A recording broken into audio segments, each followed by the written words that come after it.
Hi, my name is Noel Davis with World Composting, and today I want to show you an update of the first system I created that was successful.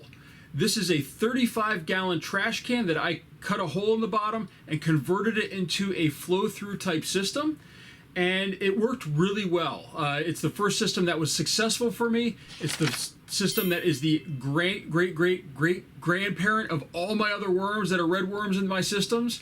They all came from this system. Once it overpopulated, I'd start a new bin, and then I'd start a new bin and a new bin. So they all came from this single container at some point, if you go back far enough for me. And it's been a fantastic system. It really has. But it does have some issues. And I want to kind of cover those issues along with compare them to the other flow-through systems that I've purchased from Urban Worm Bag and Vermibag. And just to kind of give you that difference of as to how they work and why one might work better than the other. This system is a lot cheaper at about $40, I think, total for the system compared to like $80+ for the Vermibag or Urban Worm Bag. But there are some disadvantages with it as well that come with that lower price point. So let me show you this system. I know it's been a long time since I've covered it. I finally emptied it out not too long ago, and I refilled it recently, and I have it going again. But I'm able to take it out of the corner to actually get some decent lighting on it so you can really see how it's structured, and I can tell you exactly how I would change it as well. So let's go and take a look at the system. Alright, so here is our 35-gallon Brute Rubbermaid trash can. I'm sorry about the hand holding here if it's a little shaky, but I want to be able to move around here. So this is one of the lids. It's the lid that came with it, or I think I had to buy this extra. I don't think it actually came with a lid. I cut a circular hole in the top. I put a cloth, stapled on some wood pieces, and I don't use this one very frequently because I find it dried out the bin a little bit too quickly. But as you can tell from the inside here, you can see the wood frame that I have stapled, and then I have cloth stapled around that. It holds up pretty well, to being in here. Usually the bin was a lot lower when I had this on here. But the one that I typically use is actually this piece of cardboard, which has more of a plastic shiny coating on it that doesn't break down, with an air hole in the middle, which actually had a light in at one point, and then some just air holes around the side, and I usually just lay this on top. So that's how I typically keep this. Not really all that complicated, but I can also leave it open, or I can use the other lid to try to allow it to breathe a little better. Now, the one thing you're going to notice as we come down here is that this is bent in, and you can really see it from this side here, that this is bent in quite a bit. And that is because of the weight of the material and the way that these cables are done. So this is let me go to this side. This side might show a little better.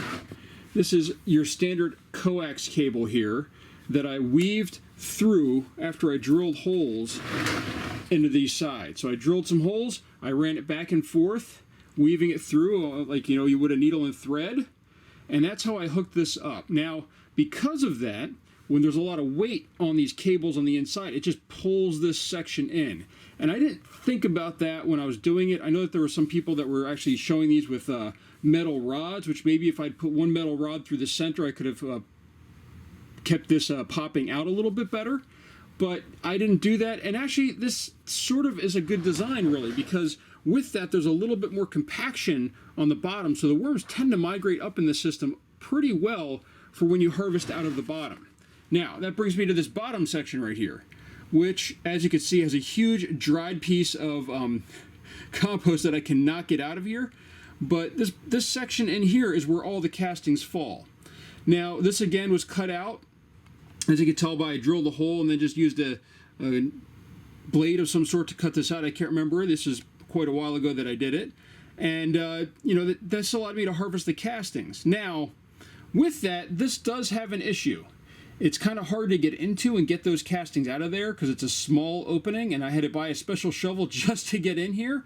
But the other problem is that if water will leak down sometimes, you get that leachate material from your bin, and it will just stay in there. There's no way to really get it out other than with a shop vac, and I didn't have one at the time, so it actually leaked out all over my floor at one point because it just kept falling, and there was more and more moisture, and I was new to this, and it caused a massive stain on the floor in that area. But you work through that, and that's where that's one of the big disadvantages of this type of system. Now, coming to the top here, This is what I was really excited about when I built this. A massive surface area here on top.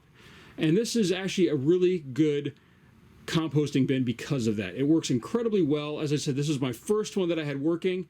I did have a light in here to keep the worms in, but after that it was never a problem. They stayed in here, they worked through all the material, and it's time to give these guys a big feeding. I've had this really closed off for a while due to the fruit fly issue. I have not seen any fruit flies really here in a while, and I had this open with a bug light above it for a while to try to lure out any fruit flies. I've also dumped in some of my BTI mix in here.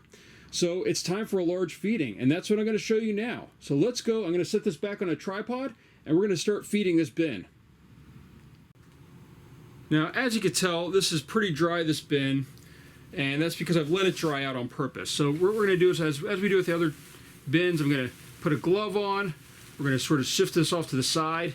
Now, this is one of the disadvantages, I feel, of this system over some of these paid systems, is that the other ones are a little bit bigger. The Vermibag Max and the Urban Worm Bag are just, they're bigger because they're square, not this circular shape. This shape also really doesn't fit in anywhere quite as well. Oh, look at that. We're already down to worms here. I thought they were actually a little bit further down. But you can already see here, I don't know if you can see that. Let's just move that over a little bit before hopefully they don't fall out. But there's some worms already in here. I thought they were a little further down than this, but they're working their way up.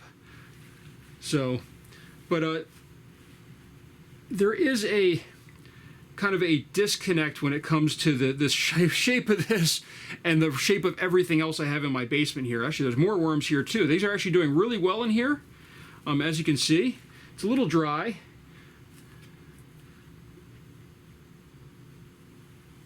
But they are doing well. I do have a mixture of materials in here. I have the cardboard on top. I have some wood material, or my pellets, I think, down in the bottom. Let's just see if I can move this out of the way a little bit more.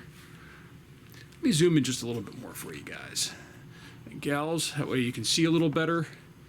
So as you can see, I'm just sort of taking things out here. But you can see this bin is a little smaller size-wise than the Vermibag and Urban Worm Bag, and it's harder to harvest this. That's one of the big things that I really like about the other systems. They're much easier to harvest, but this still is a great starting system. All right, I'm down to cloth here in the bottom, so there's not much further I can go. I do have a decent sized hole here. Let me just reposition this camera just a little bit here so you can see. There we go. So you can see right down in here, that's the hole that we're digging out here. And this material will shrink down a whole lot once I get the worms really moving up through here. It's amazing how quickly they can chew through some of this cardboard. So yeah, I'm definitely down to some shirts or something that I have in here. I keep a lot of those in these systems, you know, to try to maintain moisture. So as you can see, there's different material here. And this is the type of material that I have closer to the bottom where the worms are. It's a mixture of, and this is very dry material. This is going to need a lot of water to kind of moisten this up, but this is a mixture of those hardwood pellets, maybe some leftover cocoa coir, and a couple things like that. So I'm not seeing any food in here, which is a good sign. I figured that this should be well out of food by this point. I'm just going to take a handful from the side here. Again, same type of material. Good mixture. Looks pretty dry. Not seeing too many worms right now, but that's okay. They will reappear as this gets more moist and we get some food in here. So that's the next thing we're going to do, is we're going to add a lot of food here. So I've got a big pile of food ready to go. So I've got one of my containers here of frozen food. And all right, this is a good chunk right there. Apple, carrot, some broccoli.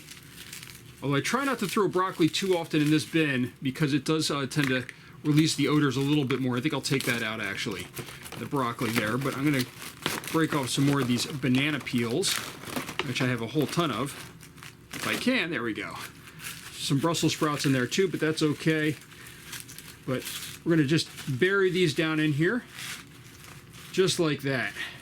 So that was a pretty big feeding, believe it or not. I know it doesn't look like a lot went in there, but you know, it's a good half this container that was overloading on the top. Now, with that, we're going to add again our crushed egg and crab shell all over the top of this. We're going to add quite a bit in here because I don't know how much grit is really in here anymore. So I'm going to add a ton of it. And now I'm going to spray this down with some water. I've got my spray bottle right here. So I've got my sprayer. And again, if you're looking to purchase any of these items, I do keep links down below to most of the items that I'm using. You know, with Amazon links, and those do help me out. Those are affiliate links that I'm using. So if you can, that'd be really great if you're looking to purchase, to go ahead and click on those. And also for the urban worm bag and the vermin bag, I have links to those as well. So now, the big thing that I'm going to say between using a 35-gallon tote like this, let me just back this out just a little bit more so you can see better. The big difference between this and the bag systems is harvesting. The harvesting is just so much easier on those bags, where you don't have to reach into a hole, you're not trying to scrape the surface quite as much from the side, and you know, it falls into a tray. This one, I get everything to fall down after I reach into the hole in the bottom, and then I have to shovel it out in some way. And I found that to be a little bit less convenient compared to my, you know, my bag systems that I've purchased. So I'm going to put this back down in here. And what we're going to do now is, as I've been doing with all my bins, actually let me rotate this just a little bit more in here. I'm going to spray this down a little bit more, but also I'm going to add some of my BTI mix that I have, that I've been adding to everything. So actually I'm going to do that first. I'm going to just take this cup right here, which has a mixture of water and some of the BTI mix, which is an anti-fungus gnat mix and mosquito control mix. I don't think it does anything with fruit flies really, but it's supposed to work on the other insects, which is what matters, because I don't want to get any of those other insects in here. Now I'm just spraying down the top. I'm not going to add a ton of moisture in here. You know, I sprayed in the bottom as well. This is going to slowly soak down. It's going to get all the bedding wet. A lot of it's going to probably evaporate out, which is perfectly fine. It's just the idea of making sure that there is some moisture here within the material. This does put out quite a bit, and I can pump it up actually as I'm going here to kind of get a little bit more water in here. But the idea is not to just saturate it. The idea is to just get everything sort of damp. Especially this paper, because it's not going to start breaking down until it is wet, I have found. Paper will just stay in there for a long time until it gets wet, so the microbes can go and start consuming it, and then the worms can eat those microbes. So this system has worked really well. I keep it going for two reasons. One, I consider this to be my primary system. If all my other systems were to go, this is the one that I'm hoping will last and make sure that I always have some worms available.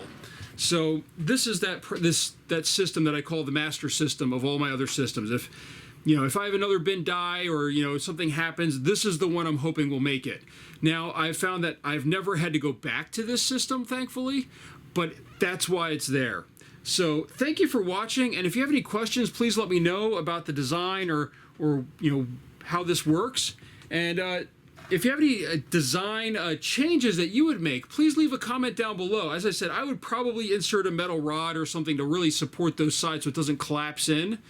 But other than that, I don't know how I would change it, except maybe put it on wheels so it's easier to move around. Right now it's pretty light since it's new, and I refilled it recently. But this last time, I mean, it was probably up to, I want to say 100 or maybe 150 pounds in there. It was impossible to move. I had to dig everything out of there before I could really move it. So, it is one of the problems with this system, and it's a mess on the floor where this is because it's leaked out a couple times. So you have to really be careful with it. So thank you for watching, and again, if you have any questions, please leave them down below. And if you can, please use my links to purchase some items and help me out a little bit. Thank you for watching.